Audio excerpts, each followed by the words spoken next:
Okay, so let's start. Last time we were talking about, we saw three applications, right? One was electric vehicles, the other one was solar photovoltaics, the third one was mobile phones, right? All three applications we saw there is a lot of power electronics, and we just took these three applications, but in reality you can take any other electrical appliance or any other electrical equipment around you, and you will see there is a power electronics in it, right?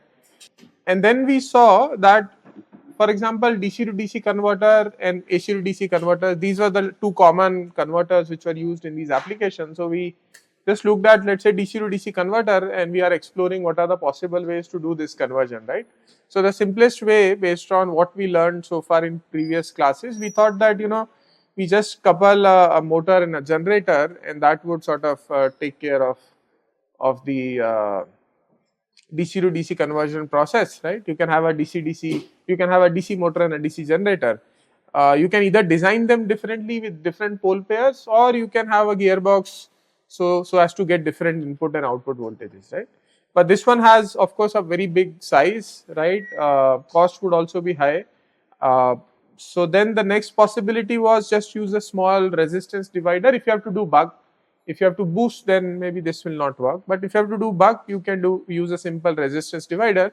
So for example, from the 5 volt supply which comes to the phone, and then the 3.3 volt which goes to the battery, right? From 5 to 3.3, you could have probably done a buck using a resistance divider.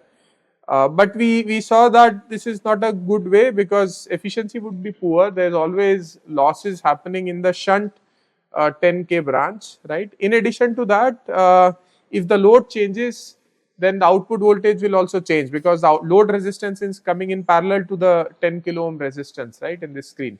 So these were the two problems. So then we looked at linear regulators, which are essentially in a way controllable current source or controllable resistances, right? And you can see if I use a MOSFET or even a transistor for that matter, then controlling the gate to source voltage or the current, if it is a BJT, I can control the drain current, right, or the channel current. And if I suitably choose a channel current based on the load resistance, then I can maintain the voltage. So the problem of load voltage variation because of load resistance change can be taken care of by using a variable resistance, and of course some other circuit which can monitor the output voltage, which can do the subtraction, we can figure out whether the output voltage is less or more, right? You have done some basic course in control systems so far? Have you done any basic course in control systems? It's going on now. What is the course? Control systems. Okay, so you would see, right, this is basically a simple control system where you have something to observe, and then you want to track that output voltage to a specific value, and it's like a basic control systems. The problem still with this guy is, yes, we have avoided the shunt resistance more or less. We can keep a very large value of shunt resistance only for light load case, but still there is a voltage drop, right? So if I am generating 50 volt to hypothetically 25 volt, which is the case with this thing, let's say I am doing, right, so if you are doing 50 volt and let's say output voltage you want is 25 volt, right, and your output current is 2 ampere, right, then the output power in this case is 25 into 2, which is 50 watt, right, but the input power, or rather the power loss happening in the devices, because the voltage drop across the series device is 50 minus 25, so the power loss that is happening is input voltage minus output voltage, and the same current whatever is flowing from the load, right, because assuming the other resistance is very, very large, the same current is practically almost flowing through this series device, right. So 50 minus 25 into 2 ampere, so this comes out to be another 50 watt, right. So to deliver 50 watt, you have almost 50 watt of losses, right. So efficiency is 50%, which is not that great, better than the previous one, but still not that great. Yeah. Oh, shunt was there. Anyone remembers why there was a shunt? Yeah. Okay. Iffy. Correct. So if you completely remove the load or the load becomes very negligible, right? Your system may no longer be controllable system basically, right? Because output you may have some sensitivities, right? How much gate voltage you can change. If you change it slightly, suddenly output voltage will jump. There is no way to reduce the output voltage. There is only one way control. If you have a load resistance, then you can increase the gate, voltage will go up because current will go up. If you reduce it, assuming there is small parasitic cap at the output, right? Just imagine there is a small cap, just parasitic. There is no way to discharge it. If there's always a load, you have both the options. You can increase the output voltage by pushing more current. If you reduce the current, the voltage will come down. But if there is no load, then that option sort of goes away. So you always keep minimum resistance, a very large value of resistance connected, which does not really create lot of losses. V square by R, so R is, let's say, in tens of kilo ohms, so it will not create so much of loss, but then it does help you in maintaining the output voltage, right? Okay, so this is something which you have discussed in 113. I think we should not talk about it now again, right? So by no load, we mean there is no current, right? Which implies that the resistance is infinite, right? By light load, we means small current, implied resistance is very large. By heavy load, we imply large current, means the resistance is small. So we always, load means basically we are talking about load power or load current, right? Not the resistance, right? This is something which, at least for this course and for all the power related courses, this is the terminology very commonly used. Okay, so now there is, things are looking good, but then still not the best solution. So we looked at another solution, which is the switching regulators, right? Where, which is so far seems to be the best solution, where you use two switches. Let's assume these are ideal switches, and you close one switch. Your supply voltage is 50 volt. You get an V alpha, which is equal to 50 volt. You close switch 2, open switch 1. You get V alpha is equal to 0, right? And if you keep doing that on and off, on and off, on and off of the alternate switches, then you get this trail of pulses at V alpha, which is 50 volt 0, 50 volt 0, 50 volt 0. Let's say you are doing it very, very fast, right? And I gave you the example of what if you look at an incandescent bulb. Actually, in incandescent bulb, it's glowing and then going off, glowing and then going off, but then we perceive it as a continuous light, right? Because our eyes in a way cannot capture that high frequency phenomena, or they act as a low pass filter. So similarly, if this high frequency trail of pulses passes through a low pass filter, if you see the contribution in this pulses, there is a DC component, which is the average component, plus there is a high frequency component, right? So if you do a low pass filter, it stops the high frequency component, it only allows the DC component to pass through. So if you pass this trail of pulses through, let's say, an inductor and a capacitor based low pass filter, then what you will get at V beta is almost pure DC or maybe very small ripple, right? Not as large ripple as what was there in V alpha, because majority of the high frequency will be blocked by this low pass filter.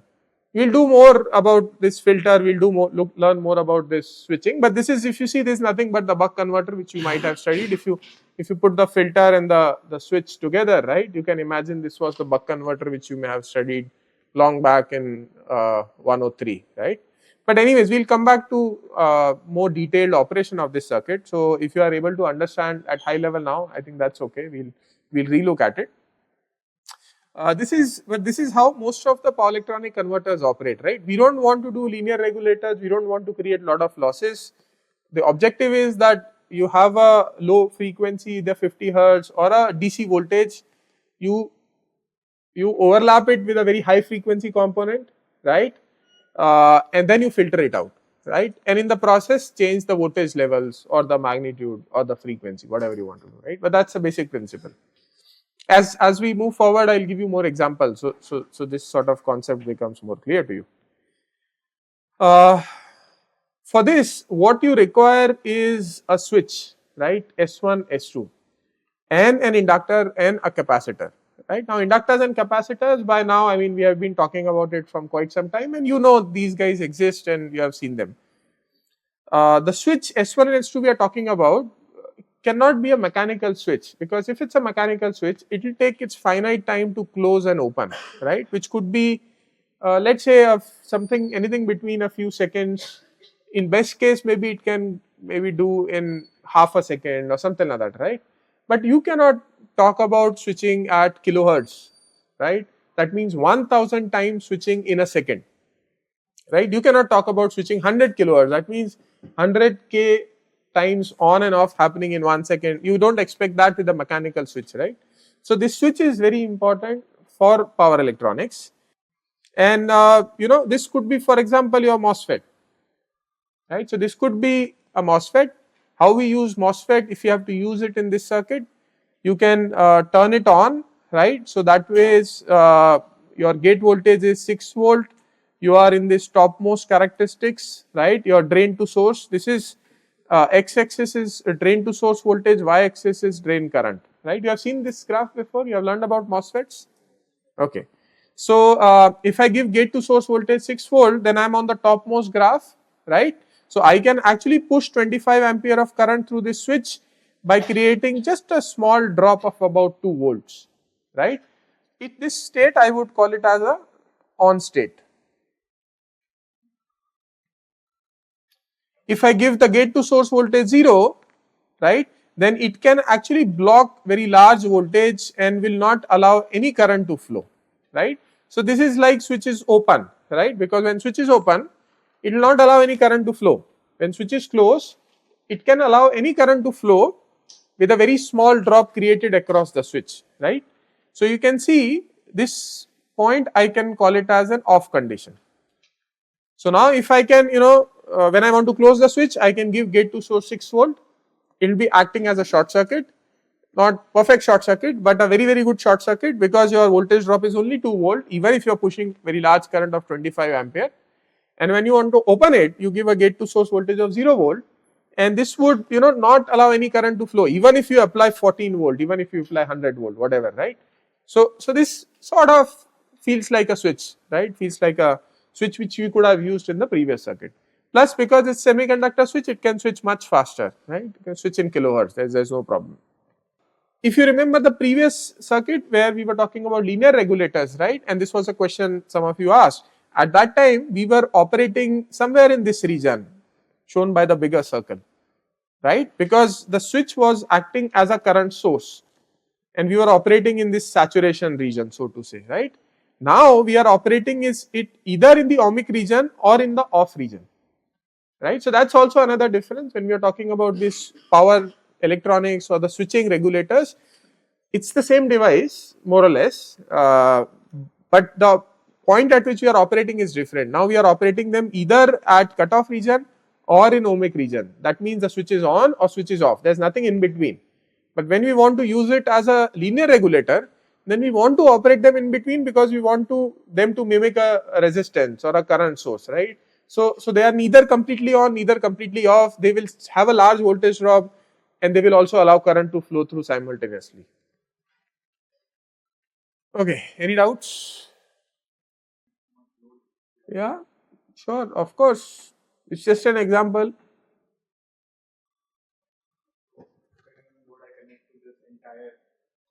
Yeah, so depending on, so his question is that would you always have 25 ampere? No, I mean, maybe you have 20 ampere, then your voltage drop will be different. Maybe if you know your load current is 100 ampere, you won't use this MOSFET. You will buy another MOSFET which will have the characteristics so that even at 100 ampere you will remain in the ohmic region. You will use that MOSFET, not this MOSFET, right? So depending on your requirement, you have to choose the MOSFET. Of course, I mean, yeah, I mean, that's true. So universally, you cannot just build one mobile phone and ask everyone to use the same phone, right? You want something else, he wants something else, I want to use something else, right? So that's always true, right? There are so many cars. It's not like only one car and then everybody go and buy that car. Yeah, ideally that would have been, if you can do that, that would be fantastic, but that's not how things would work, right? It would be an overkill also. For example, yes, I can make a phone which everybody would like, but that'll be so expensive. Nobody will end up buying it, right? Because it'll have features you want, he want, me, I want. So that doesn't make sense, right? So there are so many MOSFETs. So if you go back and if you Google, right, for example, there are some online stores where you can buy the MOSFETs, for example, right? There's something called as RS component, Mauser Electronics. So many of them are there.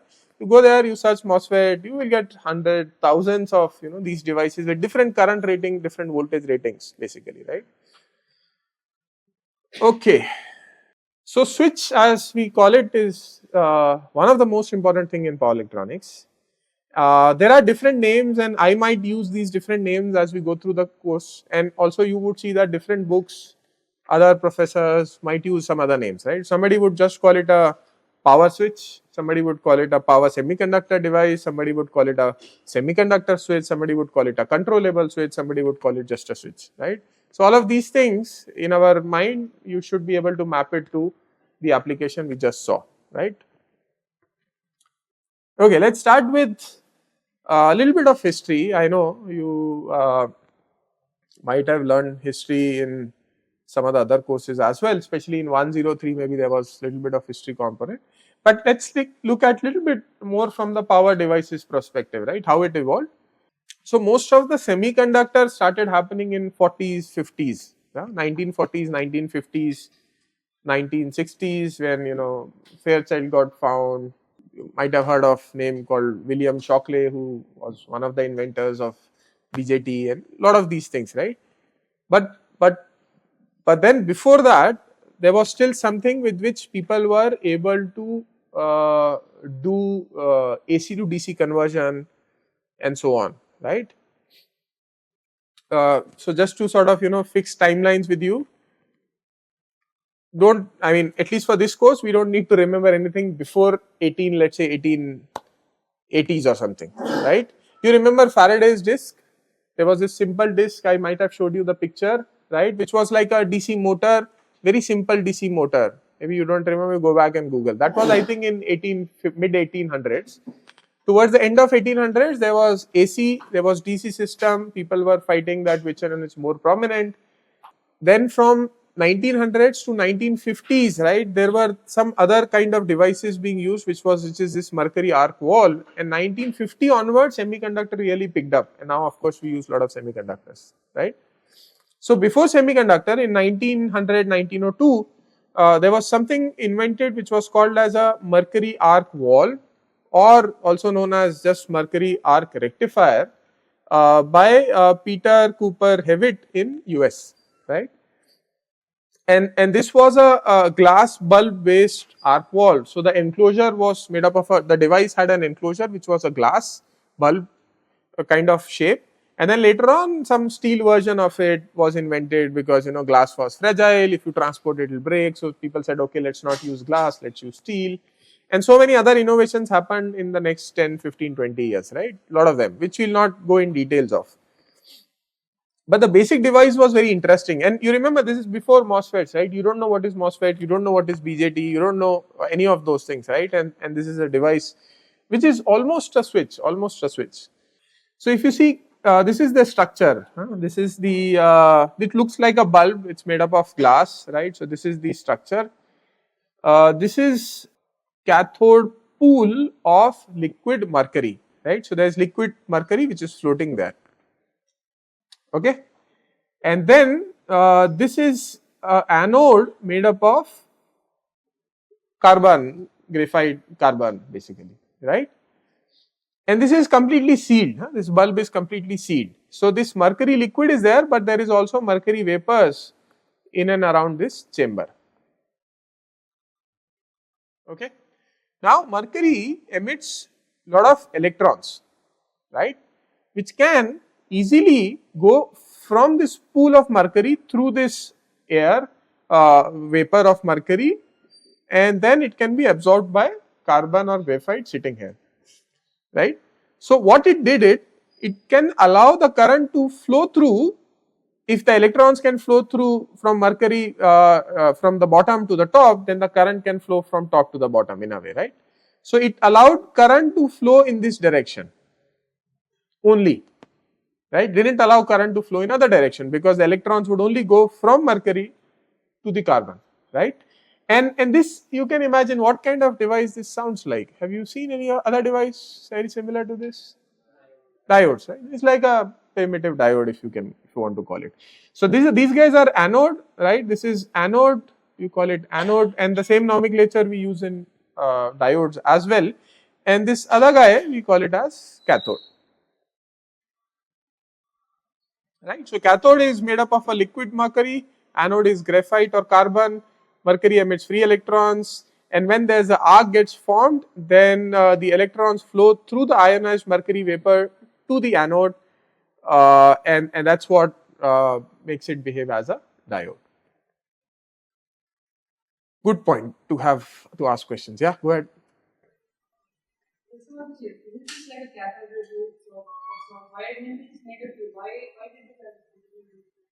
Yeah, there are. I don't have all the answers. So her question is why this shape, why this structure, right?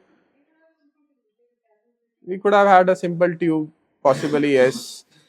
Difficult to answer now, but I can give you the sense why, for example, this would have happened, right? Maybe this creating this bulb shape, allows the condensation of the vapor which goes back into the molten pool, right? Maybe that is the shape. Maybe that structure allows some water vapor, some mercury vapors to be sort of stored there, so that whenever the arc gets formed, they can quickly come into action instead of new vapors getting generated. I don't know the answer, but what I'm saying is there could be a lot of experimental and physics oriented things which would have gone at that point in deciding the structure, right? Yeah. Okay. Now how it works is that if you just leave it, nothing happens. First thing you have to do is you have to create an arc, right? And for that, an actual graphite or carbon needs to come in contact with this molten pool. First time to create the arc, right? It's like starting the whole system, right? Starting the machine. So you see on the left side, there is something called as a ignition system, right? This one, right? What it does is this part, which is a small rod and which is just slightly above the molten pool, right? You see there's a small gap. So either you tilt this bulb so that these two guys comes in contact, creates a spark and an arc, or you use some sort of a electromagnet here. Whenever you turn button switch, turn it on, this guy will sort of pull down and come in contact, create an arc, right? This was the system. Once it's on, then as soon as you apply a positive voltage here and a negative voltage, the positive voltage the anode, negative at the cathode, the electrons will start flowing, right, if it's on. So yeah, it was pretty complicated system, I would say, but still worked. Yeah, so you use the glass bulb to maintain the low pressure inside, to control the temperatures inside, and to bring the condensed mercury back to the cathode. So we saw that you can start it initially, and then once a system is started, it will keep operating. But then we wanted something more, right? Not just a diode. We wanted something like a controllable switch. That's the objective we have started with. So what was happening is there was this thing called grid control. This grid does not mean the power grid, right? This grid means grid or a mesh, right? So what this grid control did is, which is not there in this picture, is hypothetically you assume that you insert a grid of metal somewhere here, right? And this guy, you provide a negative charge with respect to the cathode. Okay. Now what will happen? The electrons will come out from the molten pool, right? But this grid or this sort of plate with mesh in it has a negative charge, so electrons would not be able to cross those guys, right? They would repel. So they would sort of, although they want to go, they would not be able to go. They'll just get stuck there, right? So now if you have a negative charge on the grid, even if you have a forward biasing of the diode, so to say, this guy will not start, the arc will not create, it will not start operating. So you got some sort of control. Yeah? You want me to repeat this part? Yeah. Yes. So vapors may have some free electrons which would probably try to go there, but majority of the free electrons are still in the pool of mercury, right? So these guys, vapor would help if these guys want to go there, but then because of the negative potential here, they would repel, so they would not be able to cross it. Yeah. So you can control the instant at which you can turn on this device. Even if you have a positive bias voltage, it will not turn on automatically.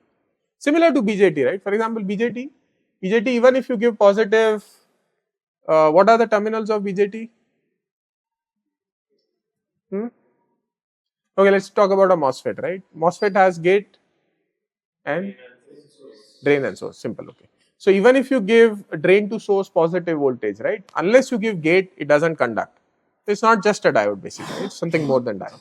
Same thing you can achieve here, right? Even if you are giving positive voltage from anode to cathode, it will still not conduct unless you remove the negative potential from the grid or you give a positive potential to the grid, right? If you give the positive potential, yeah, then electrons would be very happily jumping around, or you give a zero potential, they'll very happily jumping around and they'll start operation as usual.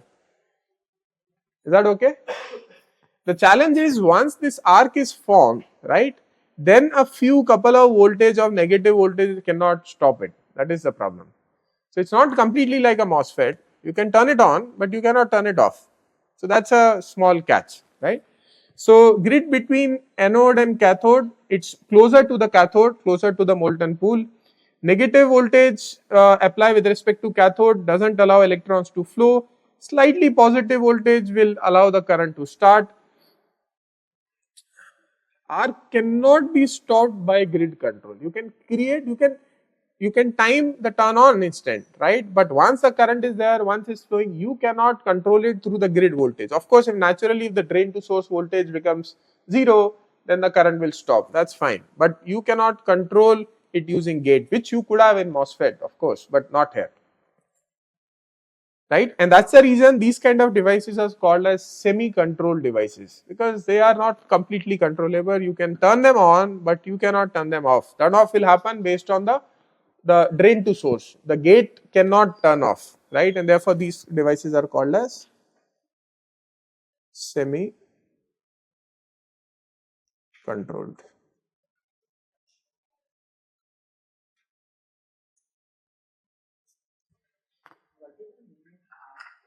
What is the meaning of arc? Arc means the gas will be ionized, right? It would emit a light also, and then it can easily flow current through it basically. I have a picture which shows you that. So this is how it looks like, right, when it is on. Because if there's an arc, it will actually grow, right, and it will emit some light of certain wavelengths. This is the characteristics wavelength of mercury. So you would see this kind of a light coming out of it. This is a picture which I took from internet.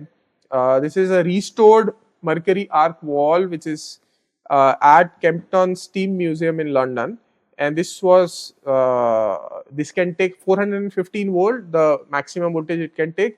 A 3-phase rectifier formed using these devices, right? You don't have diodes at that time, so you can form a rectifier using these devices, and the ratings of the device voltage and current is also given to you. These are two, right? Of course. Okay. So the challenge here is, yeah, this one is by the way the glass one, right? I told you about the steam one also. The challenge here is that large size, right? Fragile to transport, glass might break, difficult to transport due to glass vacuum tubes, right? And therefore people started using steel enclosures, and that became more popular, but doesn't look anything fancy, so it's better to look at it than the other one. Any questions so far? Okay. Okay, then let's sort of do a little bit of circuits using diodes, which I'm sure all of you know already, right? So we'll just quickly do it. Some circuits using diode. You know half wave rectifier, full wave rectifier with a resistive load. How many of you have heard of half wave rectifier? Raise your hand. Okay, everyone. So let me draw very fast then.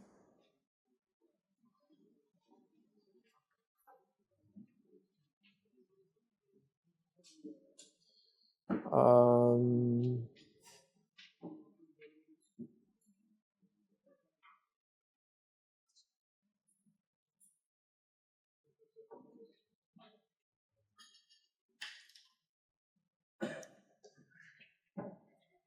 yeah, so there is an input voltage which is an AC voltage. There's a single diode followed by a resistance, and the question is that if I know and the load is R load in this case, if I know that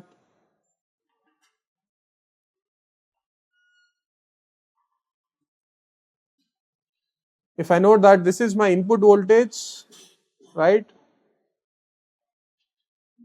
how would be my output voltage look like in this case?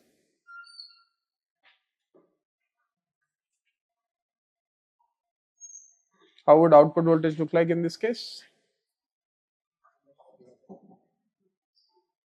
So if I initially there's zero current, right? Let's say I start from zero, the input voltage is positive, then anode is positive with respect to the ground, but for the diode to conduct, anode must be positive with respect to the cathode.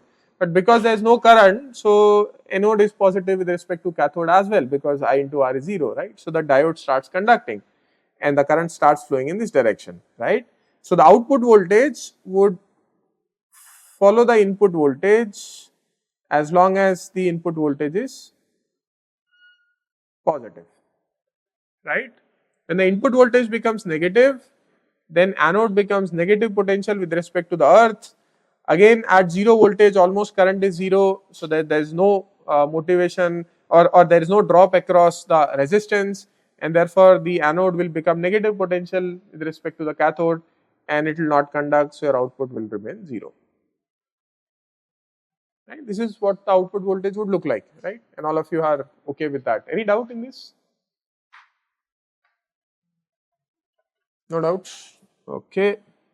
Then this was half wave rectifier. We call it half wave because at the output you only have half wave. You don't have full wave, right? The other guy is a full wave, full bridge. What is this? Is half wave.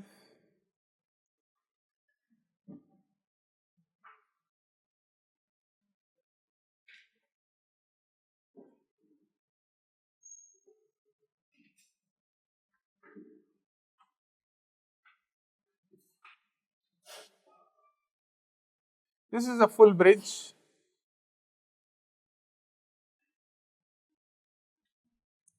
Right, and there are diodes, let me call it D1, D2, D3, D4. This is the input voltage, and we want to see what is the output voltage. The load is still a resistive load. Let me call it V naught prime so that I can draw it on the same waveform, V naught prime. Alright, now how would output voltage look like in this case? Okay, how many of you know how the output voltage look like? Raise your hand so that I know how many of you know. Okay, anyone who didn't raise the hand? Okay, so you know it, very good.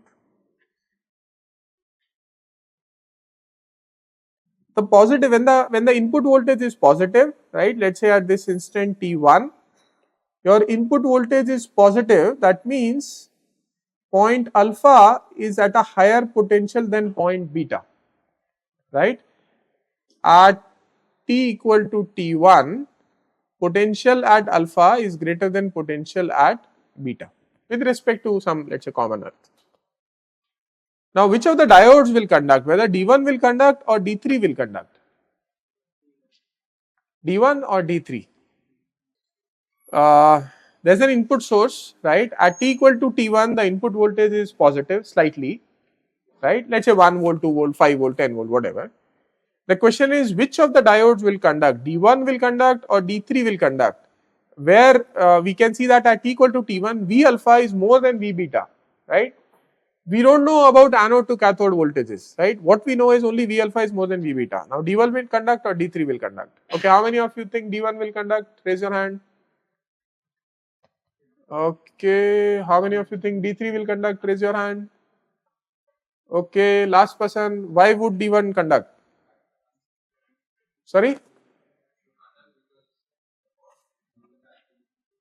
But you don't know what is, no, say again, it will conduct because, no. In this diode structure, you see on the left side, this part is what we call it anode, this is what we call it as cathode. A diode conducts when the anode potential is more than the cathode. Okay? So let me ask the question again. D1 will conduct, the answer is right, but why will D1 conduct? Anyone else wants to answer it? Go ahead. Why will D1 conduct? So many of you raised hand, D1 will conduct, which is right. Why will D1 conduct? Or can you explain me how would D1 conduct? Go ahead to try. I know D1 and D2 will conduct, yes. No, but my question is why? Okay, let me say, let me assume that D1 will not conduct, D3 will conduct. Can you disprove me?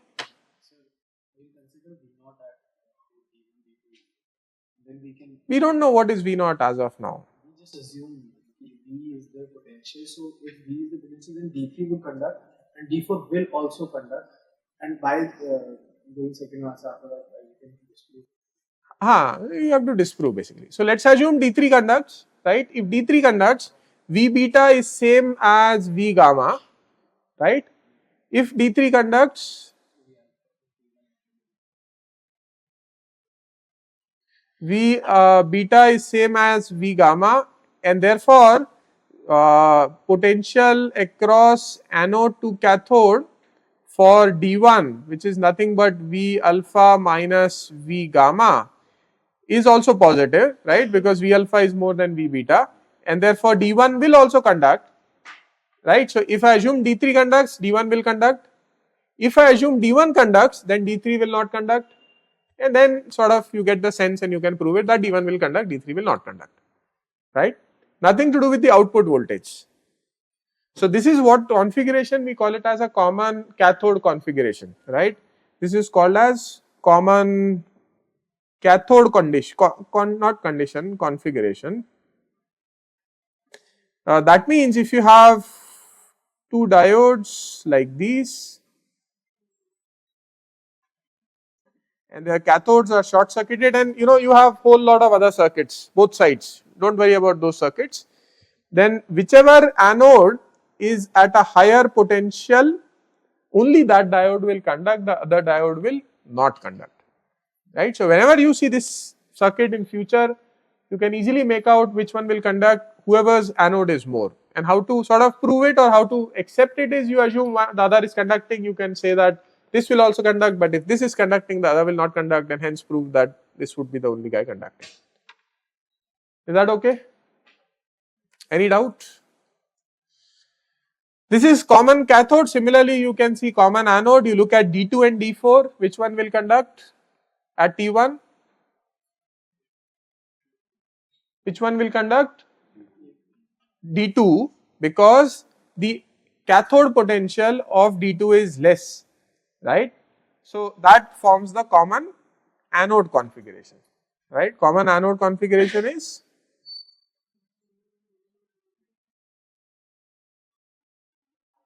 whichever potential is lower, that diode will conduct, right. Whichever potential is lower, that diode will conduct, the other will not conduct.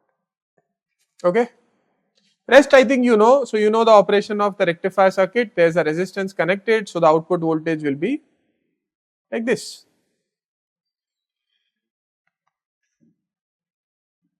Any question, any doubt? No doubt? You want me to repeat any part? Okay, then let's make our life a bit more complicated. Instead of only a resistive load, let's just add a little bit of inductor in the load, right? So now the load is R and L load, and let's say we still look at the half wave circuit, right?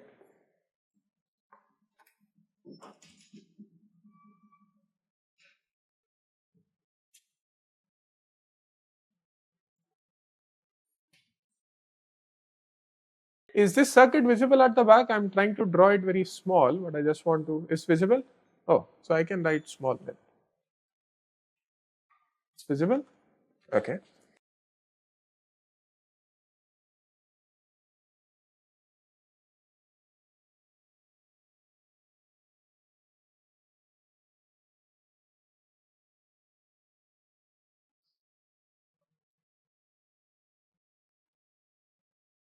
So my output voltage I am referring to is the combination of R and L, right? So think of R and L as your load, right? You have seen the rheostats in the lab, machines lab last semester.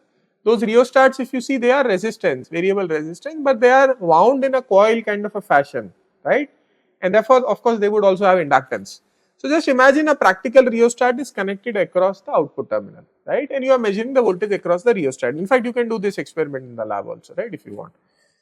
So now I've connected an input source which is an AC voltage and a diode half wave rectifier or just a single diode, so to say, and a R and a L, right. Now in this case, what would be the output voltage? And now immediately I am starting the circuit. What would be the output voltage at T1? Same as input, right? Because you have a positive voltage at the anode. Initially there was no current. If there is no current, there is no voltage drop across inductor, no voltage drop across resistance, right? I R is equal to 0, L di by dt, current is also 0, 0. So therefore the anode potential is more than the cathode potential and the diode will start conducting. As soon as the diode starts conducting, some current will also of course start flowing. So your output voltage in this case will follow the input voltage, and let me also try to draw the output current now. And the output current will also maybe look, not exactly the same, but it would also rise with the voltage, because if it would have been pure resistance, this would have been exactly the same shape as V naught. Now because there is an inductor, right, the equation of output voltage is I naught into R plus L d I naught by dt. Right. So applied, given if I know the voltage, if there would have been no inductor, the shape of I naught would have been same as V naught. Now because there is an inductor, right, shape of I naught will not be same as V naught, but I naught will also rise.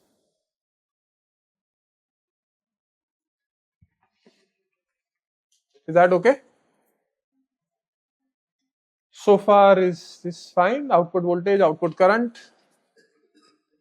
Now the question is, what happens after T2? T2 is the point at which input voltage hits the peak, right? What happens after T2? What happens after T2? Will your diode still conduct or will it just stop? Will your diode still conduct or will it just stop? Will it conduct or will it stop? How many of you say it will stop conducting? How many of you say it will continue conducting? Okay, yeah, so it will continue conducting. There are two reasons, of course. One reason is the way we have seen before, right? If you have a resistance, it will of course conduct for half wave, right? There is no question about it. But now there is an additional factor which is the inductor, right? And as we understand that inductor current you cannot break. This is that means inductor needs a path for the current to flow through, right? So it will flow through the diode. There is no question about it, right? So your output voltage will continue to follow the input voltage. The diode will continue to conduct till the half cycle at least, and we'll see what happens after the half cycle. But till the half cycle, your diode will continue to conduct. What will happen to the current after T2 till T3? Will the current continue to rise or will it fall? What will happen to the current? What will happen to the current?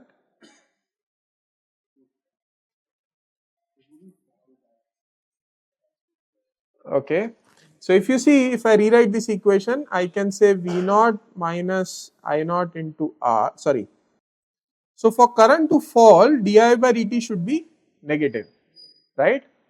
Now at this instant, if you see the output voltage is reducing, current may also be reducing or may not be reducing, because as a large inductor, it will take some time for the current to reduce, right? It will not suddenly reduce. So if you just assume that immediately after T2, the voltage has dropped little bit, right? But the current is more or less, let's say, the same.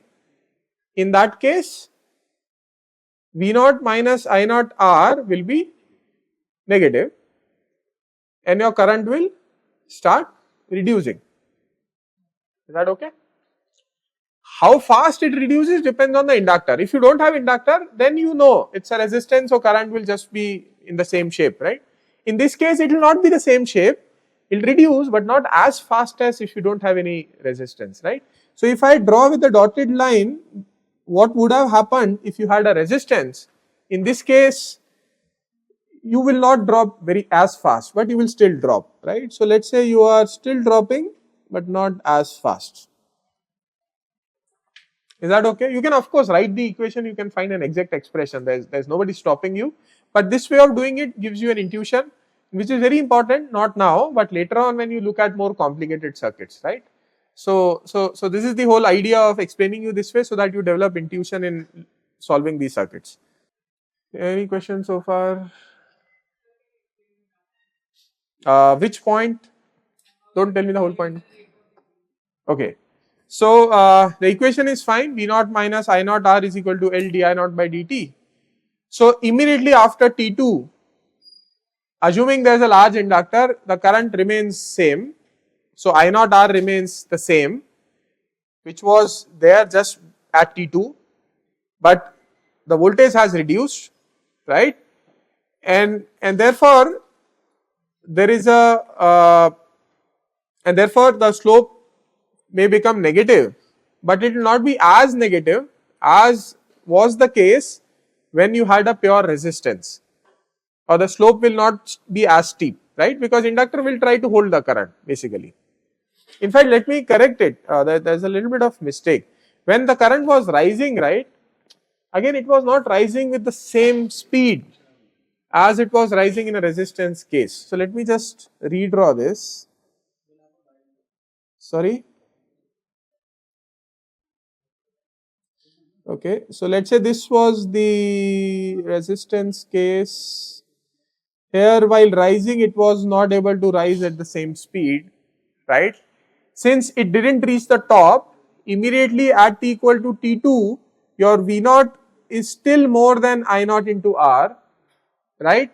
So maybe it will continue to further rise till some point and then it will start reducing with a smaller slope. So even the peak may not happen at t equal to T2 because there is an R and L, right? R and L together will cause a phase shift, phase lag.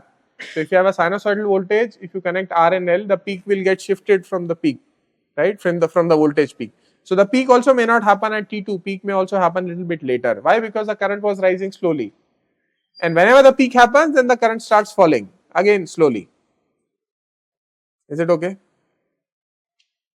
Confused? Isn't the current supposed to lag? Yeah, it's lagging, right? So then Therefore, the peak comes a little bit later. Lag means peak comes later, right? That's the lag. So it's lagging.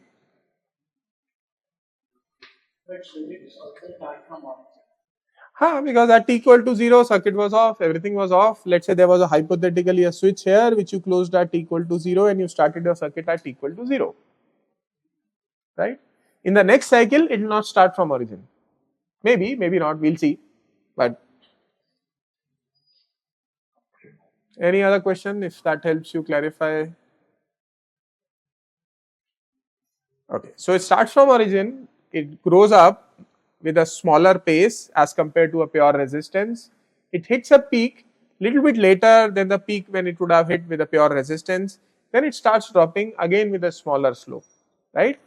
And at t equal to T3, unlike the pure resistance case where the current would have become 0, here the current may not be able to come back to 0, right? Now this is the interesting part. Now tell me what happens at T3 plus.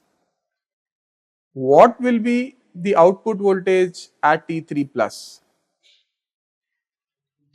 If I had a pure resistance, what would have been the output voltage at T3 plus? 0. What will be the output voltage now at T3 plus? What will be the output voltage now at T3 plus? Take a guess. 0, okay, 0 is one option. Any other? Impulsive, okay, second option impulsive. Any other? So 0, impulsive,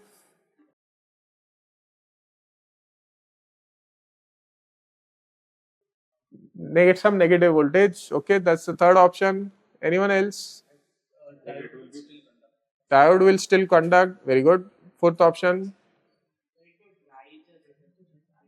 Needs to rise a little bit. Sixth option. Okay, we have so many options now. So, how many of you think diode will still conduct?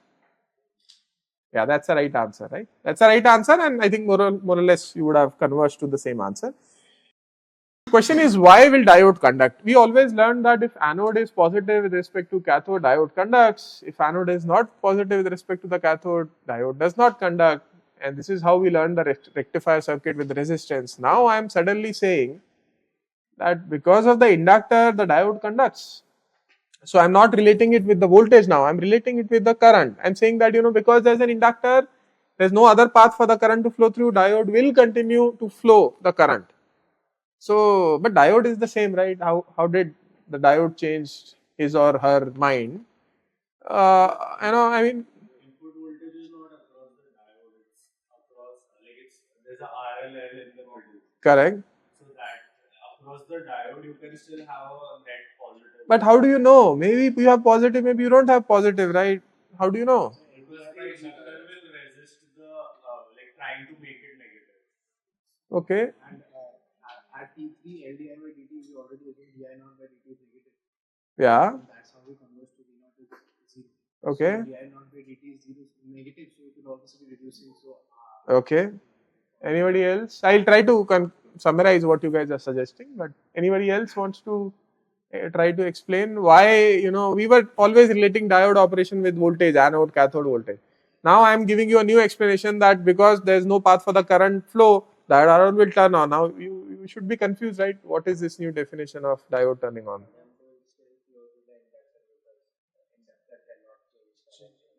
Yeah. But then diode doesn't know there's an inductor there, right? I mean, diode is diode, inductor is inductor, they don't talk to each other. Yeah, so inductor will act as a voltage source, right? Again, let's try to disprove, right, the way we did in common anode, common cathode configuration. Let's try to apply that. Let's assume that the inductor current suddenly becomes 0. The diode turns off, hypothetically. Okay? Hypothetically assume the diode turns off at t equal to T3, the current suddenly drops from whatever was the value to 0. What will be di by dt? Di by dt will be infinity, and this would be the polarity V equal to L di by dt minus infinity with this polarity, right? That means the top point of the inductor will be at minus infinity will be at minus infinity with respect to the negative point. So the negative point will be at a very large potential with respect to the positive point in this diode, in this inductor. And now with a small voltage source, 20 volt, 30 volt, 100 volt, doesn't really matter to this infinity, right? And you see the anode has become, because of the Kirchhoff's voltage law, at a very high potential with respect to the cathode. So the diode will still conduct, right? So actually it will not become infinity, but it's just a way of, for us to understand that we assume that hypothetically it stops and we realize, oh, it cannot, because the potential will become infinity, right? And this is what in parts I think some of you were also trying to say. So although we would keep now onwards, we will not give this explanation. I would just directly say because there is no path for the current to flow through, diode will still conduct. But that actually translates somehow again to the basic definition of anode potential being greater than cathode potential. Is that okay? Excellent. So then what will be the output voltage? Output voltage will continue to follow the input voltage because diode is still conducting, right? What will happen to the inductor current? Inductor current will continue to fall. The point it becomes 0 is the interesting point. Let's call it T4. What happens after T4 now? What happens after T4? Okay, one option, stops conducting. Other option? Any other option? Okay, how many of you think it will stop conducting? Raise your hand. Okay, some people thinks that way. Yeah, it would stop conducting because now the inductor current is 0. So in a way, inductor can now peacefully sit there if inductor wants to, right? Diode, of course, had this tendency of getting negative bias because of the input voltage. We are not able to do that because of the inductor current being non-zero. Now, since inductor current has become equal to zero, diode would happily, use the input voltage and then just shut down. So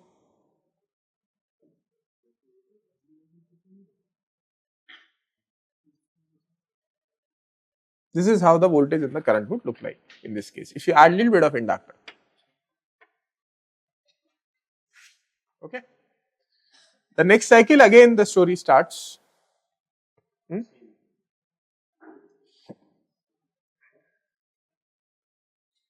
Let's just make it a bit more interesting. This was a small L and R, right? Let's say this is the case with a regular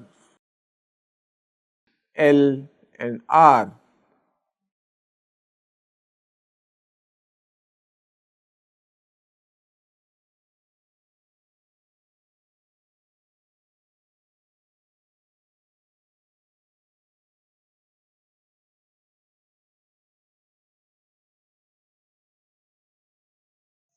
What happens at T4? The current is 0. So if current is 0, again let's apply the same thing, right? That okay, now whether diode will conduct or not. Hypothetically, let's assume diode will not conduct. So di by dt is 0. Current in the resistance is 0 anyways. So I into R is also 0. Input voltage is negative. So the input voltage, if you add the voltage sources, Kirchhoff's voltage law, the voltage across anode to cathode, and if you try to calculate, you will get a negative voltage. So that will turn off. From T3 to T4, yeah, T3 to T4, it's conducting because of the inductor, right? But now you have a negative voltage, and therefore, if you see the Kirchhoff's voltage law, V naught is equal to I naught R plus L di by dt, your di by dt will be negative. It will continue to fall. So the current is still falling with some slope depending on R and L, and yeah, till T4 comes. No, it won't be. That's what I'm saying. Please don't quote me that way. That's not what I mean. That's not what I mean. I'm saying we can imagine that if diode turns off, it actually never becomes minus infinity because the diode never turns off that way, right? Yeah. Mm-hmm. Ignore the diode means? You cannot ignore the diode. The diode is the most important person in this room. How can you ignore the diode? Huh? Yeah. Without doubt, it is a linear circuit. Frequency of the current should be the same as the frequency of the voltage. So how is the time period for the first half cycle different from that of the voltage? Very good question. Very good question. Wait, you want to answer his question? Huh? You want to try answering his question? Is that, or you have some other question?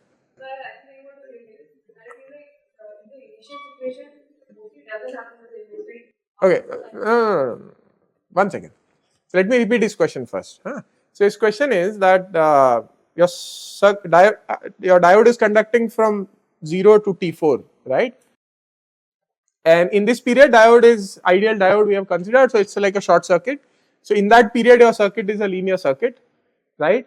And in that case, we have learned in the previous course, and good you remember it, that if you have a frequency of F1 in your linear circuit, then all the currents and voltages would be of the same frequency F1, right? So if your source is 50 Hertz, which is this period in which it goes 0, but then the frequency of I naught does not seem to be the same. That's his question. Okay. Now, if somebody wants to answer it, go ahead. Because every time here we're starting from a completely 0 point. So the situation of every frequency should be the same happen in the steady state. So over like a few seconds, depending on the frequency we have, it stabilizes to 50 Hertz, 60 Hertz, whatever. But here, if the diode wasn't there, IO would have continued to go negative, but it wouldn't have become 0 again in time when P in would start its next cycle. So it would have been a proper phase shift, and over 1-2 cycles you would see that the frequency has become the same. But because of the diode, it's starting fresh every time. Okay. You understood what he said? You're convinced? Sort of. Okay. Anyone else wants to add? So this is a transient state and it takes time. That analysis was for sinusoidal states. Yeah. So two things, I think maybe both of you are trying to say the same thing. One is that look, it's a non-linear circuit. It's not a linear circuit, right? There's a diode, it's not a linear circuit. Now what you are saying is, sir, okay, forget about the whole period, I'll only look at this small period. It's a linear circuit, yes, but then in this small period you don't have sinusoidal steady state. You have only one, you are not able to complete a cycle. It's a half of a cycle, right? So you cannot use the same explanation here. In fact, if I end up redrawing it, right, if I end up drawing it for multiple cycles, you would see that of course I naught is repeating at the same frequency as that of V in, right. If I draw multiple cycles, you will see that I naught or V naught for that matter is repeating at the same rate as V in, right. But then it does not have the same frequency, because if you do the frequency transformation of I naught, right, you go back and you can try doing it, and I will also tell you how to do it. You will find 50 hertz plus you will find other frequencies also, right.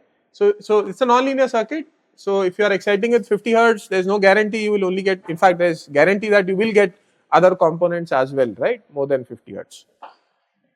Alright.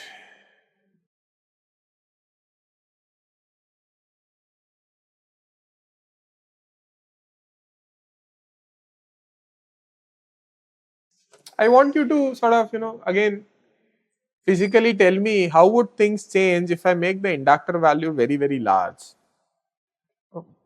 Very large. It has more power to sustain the current for longer. Yeah, but takes more power to increase the current. So L is very, very large. You are right. L is very, very large. I not practically remains zero. We can counteract the diverse effect for longer to continue sustaining it. Okay, let me ask you one more concrete question. If I don't have a resistance, I have only an inductor, right? What will be the output voltage? So do it with your pen, paper, copy. Do it. All of you should do it. Even if you don't, if you know the answer, don't guess. Don't tell me now. Spend few minutes, 2-3 minutes. There is no resistance. There is only an inductor. What will be the output voltage? Once you have drawn it, then maybe we can ask everyone. But first, let's say everyone draws the output voltage waveform and the output current waveforms for this large L, right? And whenever you are drawing these waveforms, right, in this course, you will be drawing a lot of waveforms. Make sure they are time aligned, right? They are different axes, but the times are same. And if at all, it helps you. In my page, there are these grid lines. In your answer sheets, you will not have grid lines. So you can, just to make sure approximately you are drawing the same, you can, draw some vertical lines like these, which will help you sort of clearly indicate what you are trying to say, right. So this is something which you can use if you don't have these grid lines, so that your time synchronize all the waveforms. Don't sort of search it and try to find the answer, huh? Just try it out. Okay, so let's hear from you now. What do you think is the answer? Bhai. The same as E naught would be approximately same as V and I would be. Okay. It will perfectly follow the input and the current will always be positive. Okay.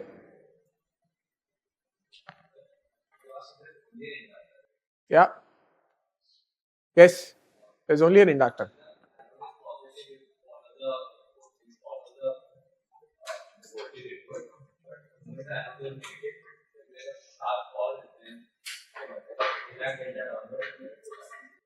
A sharp fall in what? Voltage?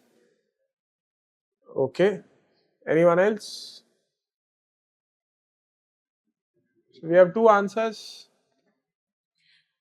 So I'll tell you, how to do it is there's no shortcut, right? There's no shortcut. You cannot figure it out quickly. The only way is that you have to do the same way, the same hard way we did the left circuit. Start drawing. At every point you try to think what will happen. Every point you keep drawing. Every point you keep thinking. Every point you keep drawing. Every point you keep thinking. You will get the right answer. Huh? Don't try to guess the answer. Don't try to generalize the answer. It will not happen. It will make your So you start from t equal to 0. Think what will happen at t equal to 0 plus positive voltage. Current is 0. So the output voltage will also become positive. If the output voltage becomes positive, current di by dt is also positive, current will rise. There is no resistance now, so the equation is V naught is equal to L di by dt. Then the voltage becomes, continues to grow, the current will also continue to grow, right? The voltage starts reducing now, so instead of the top voltage of 50 volt, now it has become 48 volt. Still voltage is positive, so V naught is equal to L di by dt is still positive. Oops, so the current will still continue to grow, right? Even though the voltage is reducing, current will continue to grow because di by dt is positive. When voltage becomes 0, that is the point when di by dt becomes 0, so you hit the top. There is inductor current, you cannot suddenly stop the diode now, we have seen the reason for that. So the output voltage will continue to fall, the current will continue to fall. Current will continue to fall now because output voltage is negative, di by dt is negative. And the question is, when will this output current become equal to 0? Maybe if it becomes equal to 0 here, then it will conduct like this point and then it will stop, and this might be your output voltage, right? Is that okay? Is that okay? How many of you think this is okay? Well, on solving the differential equation, the current has the same frequency as the input. But then you just try to argue, maybe you are correct, but any other argument? What I am saying is, current when goes up, when voltage is positive, when you are coming back, voltage is negative, current is falling. Maybe current will fall to 0 at some point, and that is where your voltage will become 0, and this would be your output voltage. Why would it be symmetric? उसको तो मालूम नहीं है ना कि symmetric रहना है. Why would it be symmetric? Yeah.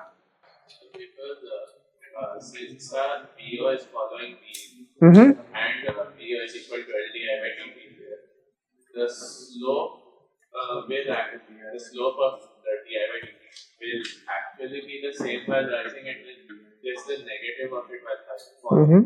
So from 0 to the halfway point, the amount it rises, it would need that much time only to fall again. So then it should end at the exact point where the Okay. So, are you guys convinced that this situation will not happen? Are you guys convinced that this situation will not happen? Are all of you convinced this situation will not happen? What will actually happen is,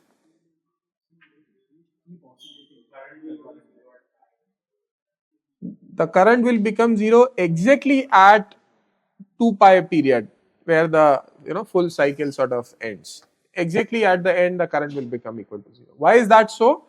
You take this differential equation, R is 0, so you have V naught is equal to L di naught by dt, right? Where if diode is conducting, V naught is equal to V in.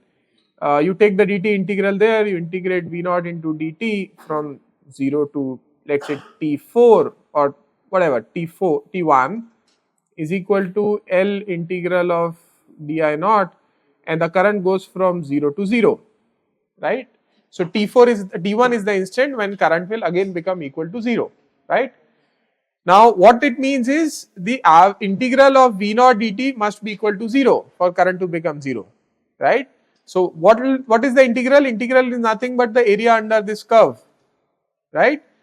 So when will the total area become equal to 0? At this point, no, the positive is much bigger than the negative. Only at this point, when the positive and the negative area under the curve matches, then this term will become 0 and you will have current again equal to 0, right? So your current 0 will happen exactly at that instant, and then life will keep on repeating as it is. If you have pure inductor, of course in reality you can never have pure inductor. In simulation you can try, but in reality you will never have pure inductor, right? Even in simulation also you would most likely have device resistances and so on, But if you had a pure inductor, this is how it would have looked like. Okay, any question? Actually, at 0 and 2 pi, the slope of the current is 0. It's the minima point of a upward shifted sinusoid. I'm afraid If you solve the differential equation, it does come out to be like that. V naught Maybe. by L into 1 minus cos omega. Yeah, you are correct. You are correct. You are correct. That's why it has the same frequency also as the. Yes, now it's practically a linear circuit, diode is always on, right? So it's the same circuit. Okay, any other doubt? Is it clear? Then assignment question number 2. Do both the things for a full bridge rectifier. You are not doing it now, do it for a full bridge rectifier. We did for half wave, just one diode. Now you have 4 diodes. In the load, case 1, consider a practical L plus R. Case 2, of course, you can consider a pure R as case 1, which you know the answer. Case 2, an R plus L. Case 3, a pure L, right? And see what happens. Have you seen this circuit before? Have you seen a rectifier with a capacitor at the output before? Sure? Where? First year course? Okay. Even in analog? Okay, good. Fine, good if you have seen this. We'll have a look at it maybe in the next class. Time is not there, right? So we'll continue it from next week then on this one.